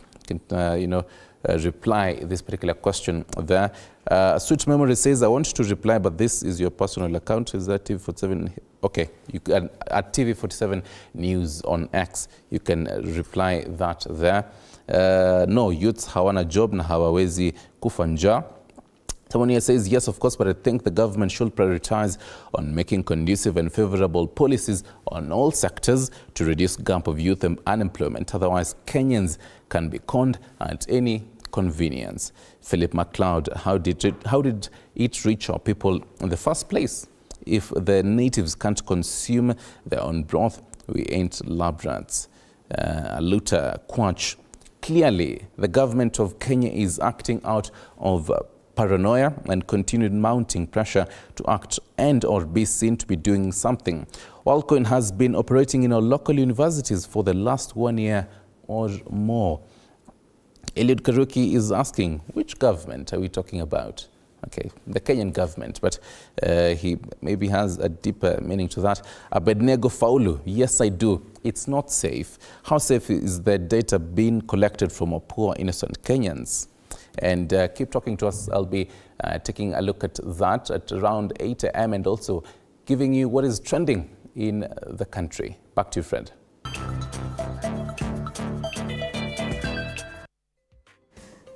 Well, thank you so much, Stanley. And as you were giving us the feedback, I was busy tweeting, tagging Honorable Jeremiah Kioni and Wakili Edward Murio on X, or Twitter if you like, at Honorable Kioni, at On Kioni, and at Wakili Edward. That's a Twitter handle, so that even as you join the conversation, you can tag them as well. So we continue this conversation, and I want us to wrap up by discussing the much anticipated talks. But before that, was to give you a brief opportunity to execute a point you wanted to clarify. Yes, and 2-3 things. One, and I've listened to what you were saying.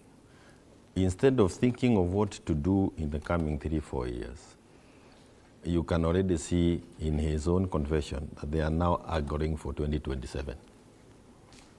How do I survive 2027? It's not what I do for Kenyans now. Really a clear statement that even informs the talks. Because if we are thinking of 2027 and not how to deal with the cost of living, then you can already see that we are heading in very different ways. You are not elected to start campaigning immediately. You are elected to serve Kenyans. And he actually tells you, because even last week, you saw William Ruto comes from Tanzania, and immediately 5 days in Kilifi on top of a vehicle. In Vihiga on top of a vehicle. Hii maneno ya campaign throughout the time is not going to help Kenyans at all. And that is why you end up coming back to State House and saying, I am calling people, and it seems like you don't know what is happening in your ministry. How would I know if I've never sat behind a desk? I'm always on top of a vehicle. These same people said, and you can hear him saying, Jubilee is a sinking party. Ruto himself says it's a dead party. So why are they interested with the cops? You know, this double speak. Unaongea kama mtu anakula samaki mfupa padei na nyama padei ile ingine. It's a thing that worries you. But let me tell you, the big story behind Jubilee. The record that was achieved by Jubilee is one that UDA is so scared of. The only way they think they can deal with that record is by erasing Jubilee. 1. 2, and I challenge them, since you are the ones in office, just do better than Jubilee. We agree we didn't do what Kenyans expected. Do better than us and stop thinking about us throughout. How can we continue causing such nightmares in the night to you people? Okay. The multitude in Mount Kenya who helped UDA people get to where they are have shifted out of Jubilee, out of UDA. These guys are so scared that if they find their home in Jubilee, then their head of political activity is right there. Okay. Today, you talk to Kenyans out there, they will tell you that they are fed up with UDA. Instead of these guys thinking of how they can actually deliver on the promises that they made, they think that by killing opposition, then they have a chance of survival. I want to encourage you and tell you it does not matter. Okay. Whether it is Jubilee or not Jubilee, kama watu wameamua wamehama. Ata mkivuja Jubilee, they will not go to where you want. Okay. Think of delivering. Don't think of that a vehicle will help you carry people anywhere. Haitawezekana. Gentlemen, I really want us to move away from now the political divisions that we've taken so much time to discuss and look at this point of convergence. As a country, we're now looking at the possibility of dialogue between the two sides, the Kenya Kwanza and Azimio side. They've both set out their teams and laid out the agenda that they want addressed. From the Azimio team, cost of living, bipartisan reconstitution of the IEBC, audit of elections, inclusivity in national affairs, and respect for political parties. That's key, and we took some time discussing the fifth point there, respect for political parties. On the Kenya Kwanza side, reconstitution of the IEBC, meaning they agree with one of the agendas of from the Azimio team, implementation of the 2/3 gender rule, entrenchment of CDF, establishment of the post and embedment of office of official leader of opposition, and embedment of office of prime cabinet secretary. And these are things that they're going to canvass and hopefully be able to caucus around and come up with a solution at the end. But just looking at this agenda, there's a lot that calls for a change in our laws. Yeah, this month we're marking 13 years since the promulgation of the Constitution, 10 years of devolution. And do you think that probably it's high time that yes, we need to amend the Constitution 2010, hence these proposals, which curiously, especially from the Kenya Kwanza list, were shared by the President in his memo to the Houses of Parliament in December? From where I sit, of course, the Constitution is not cast in stone. It's progressive. But again, we go back to the same issue, which I think we had canvassed earlier. If the law says the president so declared is the one who has the largest number of votes plus 50 plus 1. And then the competitor does not even acknowledge that he is the president of the Republic of Kenya. What law is this you want to change for him to agree? That's my point. And coming to the issue about the currently constituted negotiating team, as Kenya Kwanza, we are happy to listen to everybody. And we are happy to sit and converse on matters pertaining to this country. Because we do know, with a lot of humility, that we do not have the monopoly of knowledge. And that's why, in the first instance, even without the Azimio leader, Raila Amolo Odinga, refusing to acknowledge President William Ruto as a president, we said, look, happy to have a bipartisan. If you look at the agenda for bipartisan and this current agenda, they're almost the same. But remember, who is the driver? It's Azimio. They ran from today. They know Madamano has come to an end. Sufurias are no longer important. The cost of food has come down. And maybe it's important, maybe also tell my good friend Jeremiah Kione, the people from Gatanga gave me a goodie of waru, of maize, of cabbages to bring to him, so at least he does not put sufuria anymore in his head, because the cost of living has come down under the leadership of Kenya Kwanza. But the point here is this: what is the gist of all this? The gist of all this is that there's one side of the competition which has refused to acknowledge that elections are over. The Supreme Court made a decision, and a country right now is not the way they wanted. And I said earlier, the gist of a competitive politics is for the opposition to acknowledge their position and tinker the sitting government and show the people that they have better quality ideas.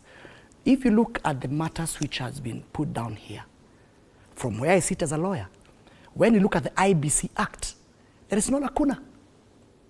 There's no lacuna, there's no vacuum in law in terms of appointing commissioners. In fact, it is a High Court which made a prescription and said, look, the Parliamentary Service Commission is overrepresented, and they need to donate the nominees to nominate commissioners to other organizations, like the religious organization, like the political parties nomination, and the like. Therefore, my point here is this: there is no lacuna in law to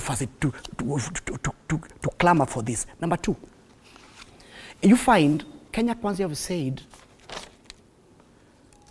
among all the agendas, there's no agenda about the cost of living. Why? Because Kenya Kwanza, for us to be voted, we had our manifesto. When we had clearly stated how we'll come in and resuscitate the economy. And we have started that journey. Now, what Azimio want is to adopt their manifesto, whether it's existent or non-existent. But we are saying, as a key driver to bring the costs of living down, we are not going to subsidize consumption. We are going to subsidize production. And that's why in the presidential pronouncement yesterday, we are bringing down the cost of fertilizer from 7,000. In this short rain season, farmers will plant with fertilizer of 2,500. And that's why you find today, Fred, that 1 kilo of potatoes, which you are buying for 600, 500 shillings, today is costing 30 bob. Okay. The cabbage, which you are buying almost 200 shillings today, you are buying it for 20 bob. The kasuku of minji, which you are buying 500, right now it costs between 30 and 50. Why? Because we have put the right strategy to bring down the cost of, and therefore the cost of living down, and therefore we are not going to adopt any other parties, other parties' manifesto. We have our own. And finally, you find, I do not know, and I maybe hopefully Honorable Jeremiah will maybe shed light, why he mentioned a number that the Azimio party has the largest number of members in parliament. I can't agree with him more. But remember, all the matters they are conversing over here, why bring them out of parliament? If they have the majority in parliament, why can't they bring all those issues?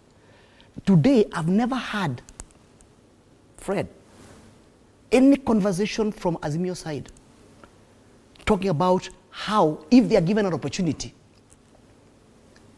to run this country, how they can run this country better. Okay. I have not heard. In fact, let's give him an opportunity to respond to this. I've heard.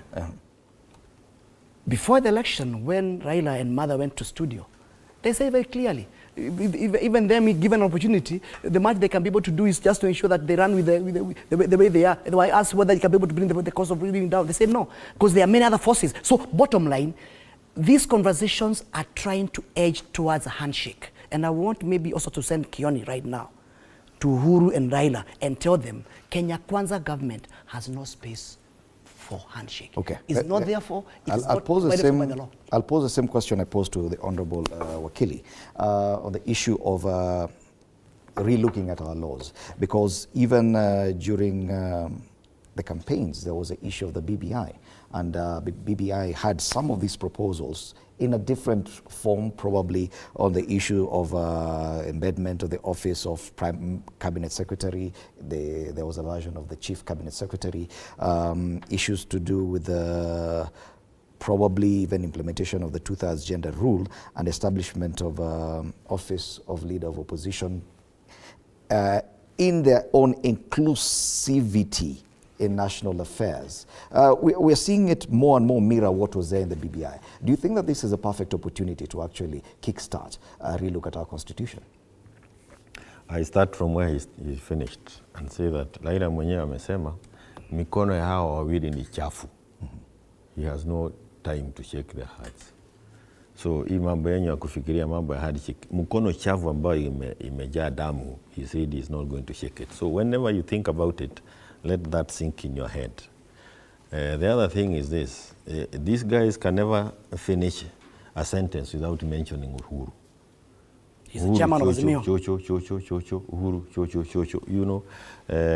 And you are not going to get solutions to this country by mentioning Uhuru. Get the solution to this country. The third issue is that we are not out to change the law. We are not interested in changing the law. It is a question of whether the issues that needs to be done will change the law. And those of us who have been in politics a while and have listened to people who have better understanding of politics than us clearly tell us the law follows politics. And I again go back to the issue of recognizing those in office as legitimate in office. Open the server. The answer is there. Let me say the issues. The issues that have been raised by the Kenya Kwanza team are issues on two-third gender rule. I don't think there's anybody who went for maandamano because of the two-third gender rule. CDF, I don't think there's anybody who went for maandamano because of CDF. Opposition, leader of opposition in parliament, nobody went out there saying that they need that. The Prime Minister's office, nobody went out there. Nobody died because we are dealing with 39 people who were killed by the police. None of those dead had any of those issues in their mind. So even as we deal with the talks, it is important that that comes out clear. And you've said something that is clear. One of our fourth, fifth, maybe sixth issue that you are going to fight there. And it's good to say that on top of the other things that we had, we have also the issue of police brutality. It must be dealt with. Wale walikufa cannot be people who just died in vain. It must be dealt with as part of the talks.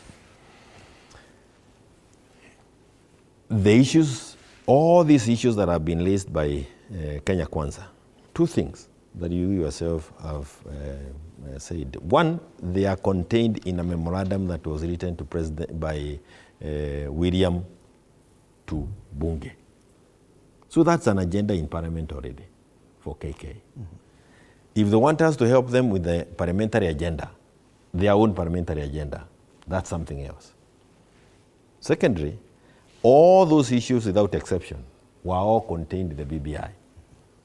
So if they want to know how to deal with them, and I know he has even approached some members of staff from Jubilee, they are in BBI, and you can, or somebody, you can look at the BBI. A copy of it has our idea of how to deal with it. If they have better ideas, they can also put them on the table.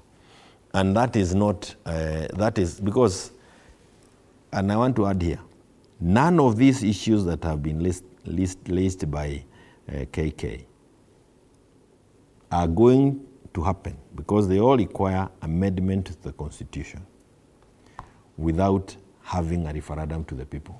Na niseme kwa sauti ambayo na lugha ambayo inaeleweka. Mambo ya kubadilisha katiba ni mambo tunakubaliana nayo, lakini lazima tuhusishe Wakenya. Tusije tukajaribu kufanya mageuzi ya katiba ambayo inatakikana kuwa na kula wengi ama maoni ya wote through referendum, tufikiria kwamba tunaweza cheza naye bugeni. Even if we do it, it will eventually be brought down by the constitutional courts.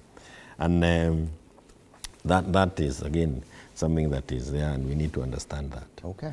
But we are talking about the cost of living. And we are saying the people who died because of the cost of living.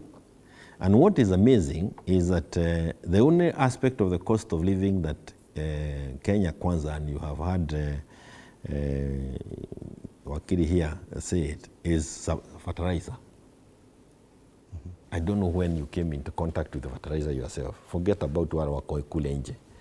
Hii policy was there with Kenyatta. Mzee mwenye alikufa kitambo before mimi was born. Hii policy went hand in hand turudi Machabani. Now that is also why you are seeing hii mambo ya chaba system. It was also there then. Those policies were tested, tried, and listed. They are not going to help. Wait in another couple of months, September, there will be harvest in mahindi. That is, you're subsidizing that person who is producing, which is okay. You've not subsidized the person who is traveling from Gatanga to Nairobi and he cannot come today because he cannot afford the transport. The cost of living issues and sufuria, because I see you don't understand anything about it yet, has everything in it. You're talking of interest rate, you're talking of inflation, you're talking of budget deficit, you're talking of all those things, including school fees, bursaries. We need to see a comprehensive approach to it. I tried to listen to William Jana. I couldn't, because even the things he was saying were very difficult to hear because they were not coordinated. Not because ilikuwa kisugumigi lakini you couldn't quite follow. Ni nini unasema? Okay. The cost of living is something tangible. Okay. When it is addressed, mwananchi mwenyewe atakwambia kweli maisha sasa ni agarau. And gentlemen, my director tells me that we are out of time. So I want to give you about a minute to wrap up. Just to give you a minute for final thoughts, then we're done. Yes, so when we talk about cost of living, let us not just think about producing of maize peke yake. Where he comes from, I think they have coffee. Hii kahawa walikuwa nauziwa last year, they were able to sell a kilo at 120. That now it is heading to below 30. These are the issues that they need to address. And if we don't address those issues, as you keep telling us that kwamba umeleta fertilizer, bolea.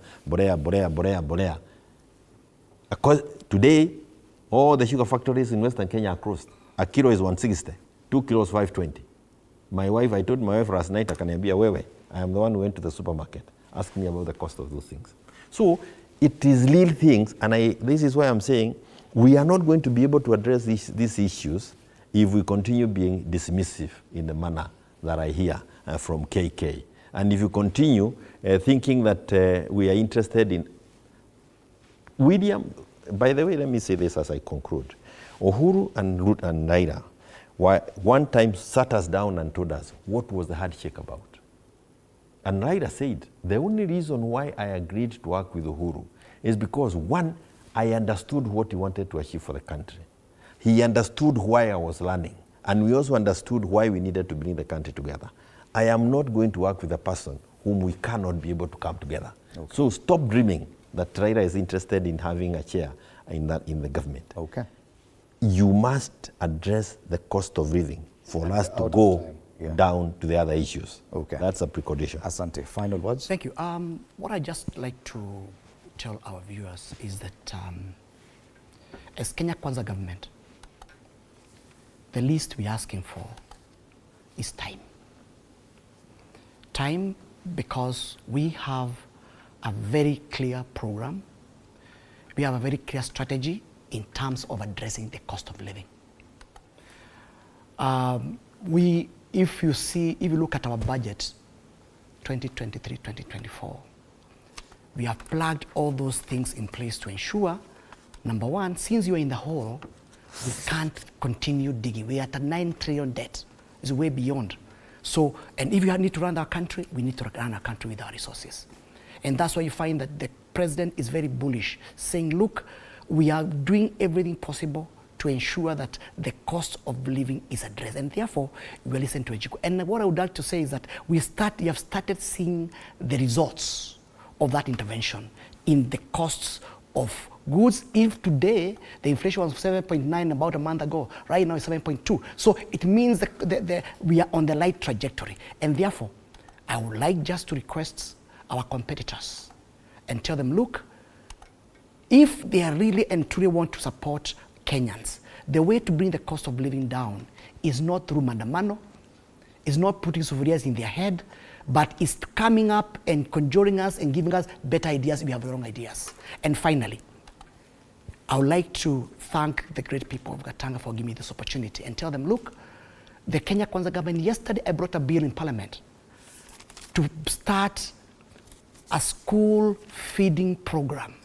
where every kid is entitled to food because under our constitution, Article 43, Article 53, and Article 27 says that every child is entitled to basic education, every child is entitled to basic nutrition. And therefore, we are looking at better times in this country whereby we can be able to support our children, because education is only equalizer between the rich and the poor. And that's the only way we can be able to raise our people from the bottom going up. Thank you so much, Wakili Edward Muriu. The Finance Act. MP Biblia ilikuja chini na taxing people is digging the hole. Why are you heckling? And allow me to bring this to an end. Wakili Edward Muriu, MP Gatanga, and the Honorable Jeremiah Kioni, Secretary General, Jubilee Party. Thank you so much, our panelists today. You will bear with me for another minute or so as I read out the editorial comment by TV47 this morning, and we look forward to hosting you another time. Thank you. Now, in recent times, Kenya has witnessed a surge in the promotion of a mysterious and unsupervised cryptocurrency that promises untold riches to its followers. This new digital currency, shrouded in secrecy and lacking any tangible evidence of legitimacy, poses a severe threat to the financial security and privacy of Kenyan citizens. Cryptocurrencies have undoubtedly revolutionized the financial landscape, offering decentralized and borderless transactions. However, the rise in their popularity has also attracted unscrupulous individuals seeking to exploit the uninformed and the vulnerable. The promise of quick riches through this yet-to-be-verified cryptocurrency is nothing but a classic pyramid scheme, or could be, designed to entice unsuspecting Kenyans into parting with their personal information and hard-earned money. Now, one of the most alarming aspects of this crypto's recruitment strategy is a collection of biometric data. Biometrics such as fingerprints or retinal scans are extremely sensitive pieces of information that can be exploited for malicious purposes if they fall into the wrong hands. The reckless and unregulated handling of such personal data could pose a serious risk of identity theft, blackmail, and financial fraud, leaving innocent Kenyans exposed to potential life-altering consequences. Furthermore, the lack of transparency and the oversight surrounding this cryptocurrency should be a cause for grave concern. Reputable cryptocurrencies adhere to regulatory frameworks, undergo rigorous audits, and provide transparent information about their operations. Now, Kenyan authorities and financial regulators must play a pivotal role in safeguarding the interests of their citizens. It is essential to act swiftly to protect unsuspecting individuals from falling prey to the allure of potentially devastating financial traps by issuing public